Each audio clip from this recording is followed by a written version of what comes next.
Welcome everybody, this is Tim Watrous, President of Digital Advisors. And this is Kevin Gordon, President of Capital Advisors Group. We'd like to welcome you to our K-12 Politics and Tech video series. Our objective is to give you the absolute latest of what's going on in Sacramento that affects public school districts, obviously, and as well as all the technology stuff that's going on that's so vital to delivering for kids these days. And remember, if you find these videos useful, please take a moment to subscribe to the channel and share out over social media. You're our marketing team. We appreciate your support, and let's go ahead and get started. Welcome back, everybody. Tim Watrous here with K-12 Politics and Tech. As always, have Kevin Gordon joining us, President of Capital Advisors. Kevin, great to have you here. Good to be with you. Good company this week. And as a special guest, that's a recurring guest on the show, love to have him, Jack OConnell, one of the Capital Advisors founding partners. And Jack, I'm glad to have you here as well. Tim, always nice to be with you and Kevin. Thank you very much for the invitation. Yeah, no problem. And so Jack, you have a wonderful political career. You've seen a lot of these elections come and go. We got the election looming next week. Can you talk on a national level? How do you see the election sort of playing out? Some of the what ifs, and one of the things that we've been talking about a lot on the show is stimulus. And I guess what if Biden's elected? What does that mean versus Trump? And what do you see happening there? And we're going to keep this under 20 minutes, right? Well, somebody did tell me, Tim, there's an election next Tuesday, so I want to look into that for you. But clearly, a couple of things I think that a lot of us are going to be looking for. The presidential race, everybody's focused on, but we really do have to look at the United States Senate. 100 members, as everybody knows, a third of them up for election. Currently, there are, for all intents and purposes, 53 Republicans and 47 Democrats. There are really 45 Democrats, 2 independents, but they caucus and tend to vote with the Democrats. So for the Democrats to take control, you can do the math. If you're currently at 47, you're going to need to pick up 4 seats, or at least 3 to get to 50. And then if the President Biden and Harris win, then you'd have the vice president come in and break some of those votes. So really keep an eye this week on Tuesday night in the aggregate on how the Senate's going. Also keep in mind the Democrats in all likelihood are going to lose the Democratic seat in Alabama, Doug Jones. So that means the Democrats really have to pick up 4. Right now, there are 6 very competitive races. So you almost have to win the table to get to 51 or 52 Democrats. It's possible if there's a huge blue wave, but that's really what I think you're going to have to look at. And then to your question, Tim, what impact would that have on things like, say the stimulus? Well, since we've been talking on this show, you have, and with your other friends and guests, we've all been projecting that the stimulus is right around the corner. And the reality is we don't have it.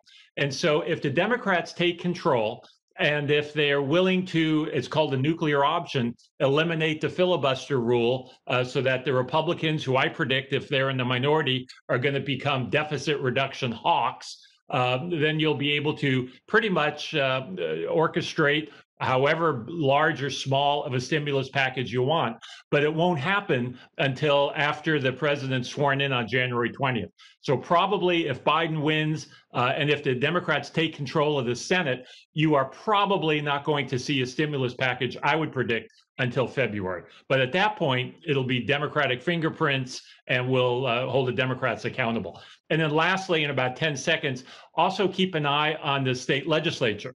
And again, in total, in the aggregate, right now, the Democrats have well over 2/3 in both the state Senate and the state assembly. Half of the 40 Senate seats are up for election. And it's projected the Democrats will probably even pick up another 1 or 2, possibly 3 seats, get them up into the low 30s. And then the state assembly will probably remain over the 2/3 vote threshold. They too may pick up another seat, 2 or 3, so that they're able to do things like pass tax increases, put a school bond measure on the ballot, just urgency measures. You can do almost anything you'd like with a 2/3 vote. Wow. Well, thanks, Jack. And thanks for actually guiding us towards state politics. That's the thing we wanted to talk about next. Really interesting article about Harris, and if Biden-Harris win, sort of the domino effect that could have in the, basically in California in terms of that Senate seat. Can you talk a little about some of the dynamics there?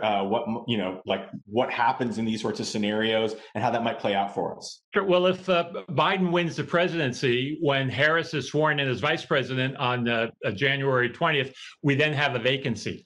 And in the Constitution, the person that appoints the senator would be the governor.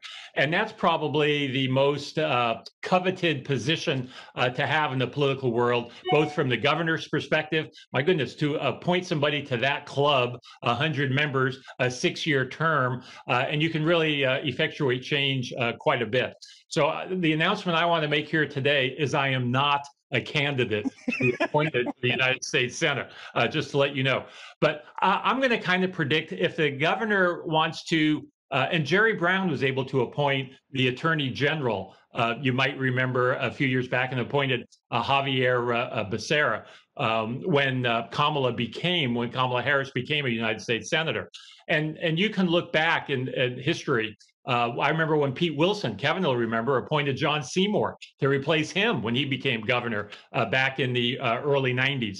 But I'll predict that I think that leading candidates are going to be some of our current statewide constitutional officers. And the reason I say that is that gives the governor really a couple of appointments, very coveted appointments. So I know high on his list is an individual who endorsed very early for governor, and he's close to Alex Padilla, doing a great job as Secretary of State, high visibility right now. Javier Becerra, former colleague of mine in the legislature, did a great job in Congress, now serving as Attorney General. He'd be an attractive appointment. Betty Yee, another good friend of both Kevin and myself, the current controller. Fiona Ma, good friend of Kevin and me again, and so she's state treasurer. And then you have a couple of members of Congress who have taken on national exposure. Adam Schiff from Southern California, Pasadena area, led the impeachment. He was the chief impeachment prosecutor of the president. Karen Bass, who was on the short list that Biden had, former Speaker of the Assembly, was on the short list for Vice President, and Eric Garcetti, Mayor of Los Angeles.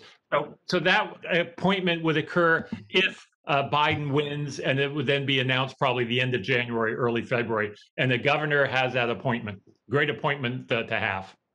What I understand, Jack, is that when your friend John Burton, the former Senate president, called Governor Newsom this last week about maybe some other unrelated issue, that he said, "I just want you to know I'm not interested in the U.S. Senate seat." And the governor's response was, "Well, you're the only guy apparently that doesn't want it," because I guess he's been, lobbied indirectly from a lot of different places. Wouldn't surprise me. Yeah. Well, thanks for sharing that, Jack. Really appreciate your wisdom in this. And I just want to take a quick moment to put in a plug for next week's episode, where we're basically the day after the election, we're going to be breaking down what we know and what we don't know and how that might impact you. So definitely make sure you're tuning in next week. And again, share out over social media, help us promote the show. We'd love that. And with that, Kevin, let's talk a little bit about the assembly hearings that happened this week. People were really looking for some help from the governor. Can you talk a little bit about those hearings and what people were specifically asking for? Yeah. So again, the legislature is not in session, but they do interim hearings, and they did a couple of interim hearings this week that involved education. First was the Senate did a joint hearing. The California State Senate did a joint hearing of the Education Committee and a special committee they have on the pandemic. And in that hearing, most of the attention was about connectivity and the digital divide. And there were some really great points that were made during the hearing. One of them, and this has been an issue that I've talked to you, Tim, about before, which is that we had an opportunity to talk to Ajit Pai, who is the chairman of the FCC, a couple months ago. And the question I asked him was, if the president of the United States can compel, major industries with sort of the stroke of a pen to nationalize what they do in the interest of the country, why couldn't we compel some of these telecom companies and internet companies to actually provide free internet so we can get over this connectivity problem that we have? And he kind of, really kind of dodged the question. And I know there's money out there that they keep pointing to the same bag of money that they've given us to deal with all of our COVID issues to try to address internet. But you've been really eloquent in the past number of weeks talking about the fact the FCC really hasn't done a lot by comparison to what they probably could be doing. But that said, in the hearing, one of the commissioners of the California PUC is Martha Guzman Aceves, and she very appropriately pointed out that when you take a look at what goes on with regard to sort of basic telephone service that we have all across the state, and the guarantee, because it is such an essential issue with regard to connectivity, a sort of a lifeline, if you will, and we've referred to that for many years, but we don't have a similar kind of value for the internet and internet connectivity that we used to have for phone service, and that we need to have that. And it may take legislation, but it was a really good point. And I think that if we took it a little more seriously, we could get connectivity, that connectivity gap shortened. So again, it was emphasized over 1 million kids are not connected, are not getting connectivity to the internet out of 6 million kids. That's a major problem. We cannot guarantee that we have access to the curriculum for all kids if we can't solve that connectivity issue. And they spent a lot of time on that issue. The second hearing was the Assembly Budget Subcommittee hearing. And that was a combined hearing as well, a joint hearing, but it also had a lot of guests, legislators that concern themselves with the budget that are not necessarily on the budget subcommittee joining in, including Phil Ting, who's the chairman of the full budget committee, joined Kevin McCarty, the chairman of the Assembly Budget Sub. And they talked all about connectivity. I mean, they talked a lot about COVID testing and reopening, and that the testing issue became a really central issue because people see it as so essential to the notion of reopening. And there was a lot of frustration that there really isn't yet a comprehensive statewide approach to testing employees in schools and teachers and even students. And we need that. The administration talked about the fact that they've got a task force. They've been in the throes of trying to put something together. We've been aware of some of the details of it that kind of have fits and starts, but they really have to get the job done. And one of the things that's happened in the meantime is a lot of local districts and county superintendents have just decided to move ahead and solve this problem. But those that have done it at an extremely stiff price tag. Some county supervisors have jumped in to help pay. Some municipalities are covering some of the expenses, but we really need a statewide strategy.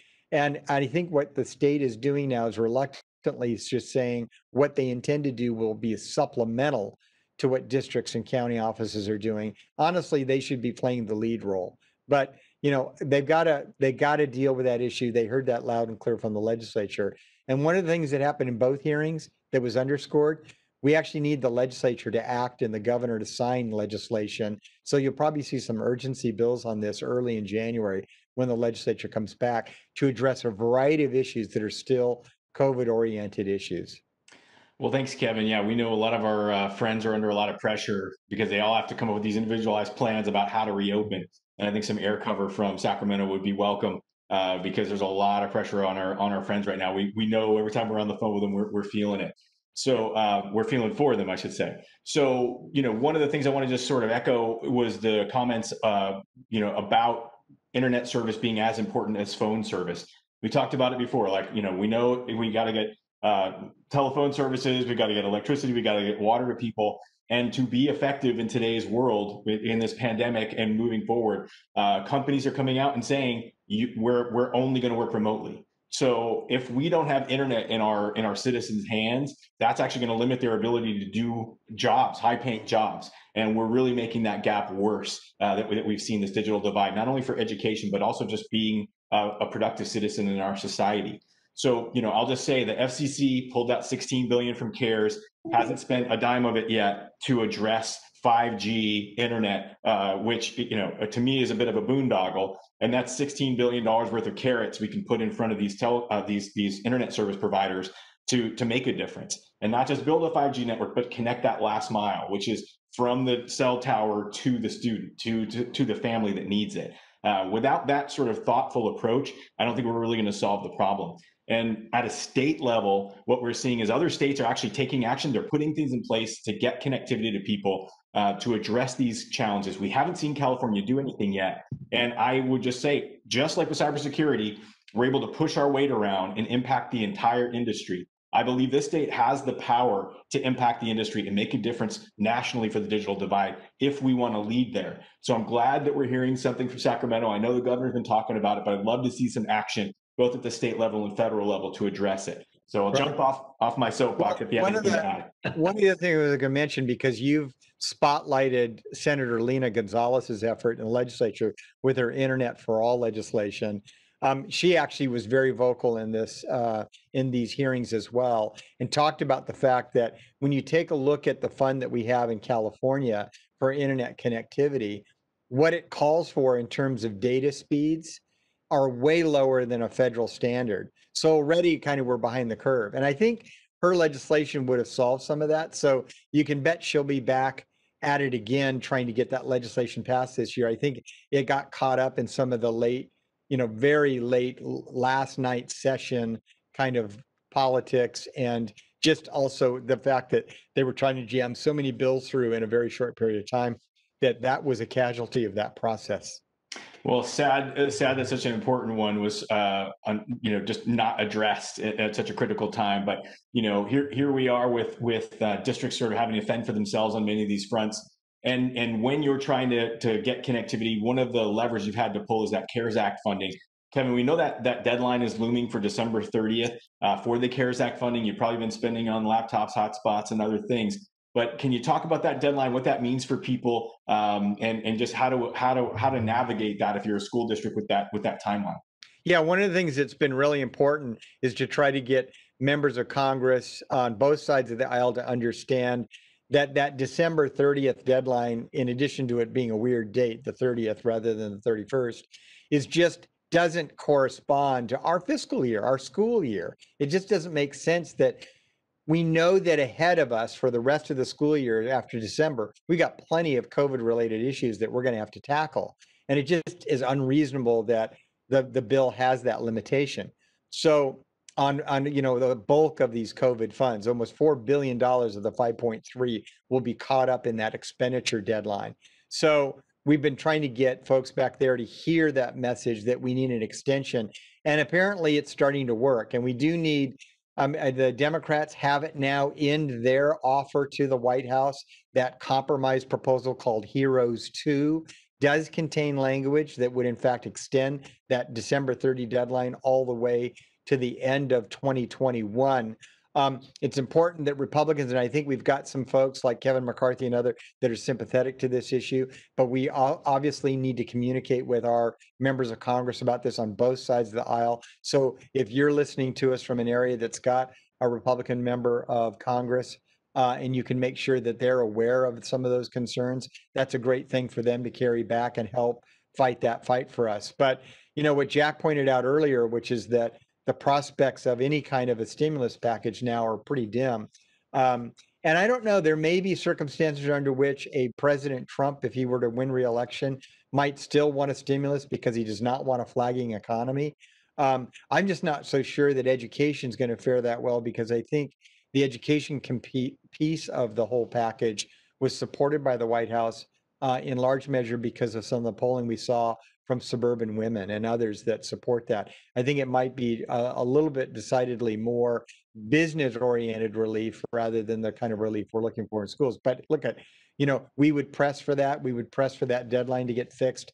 But the deadline issue is one that's got to get solved earlier. And if it doesn't, and we're looking at stimulus that doesn't come till way later, it doesn't get addressed. So that's our major dilemma here. By the way, there's new guidance out by the IRS as well that we saw last week that does provide a little more flexibility on some of the purchases that are being made. And we were happy to see some of that guidance. So that's out there as well.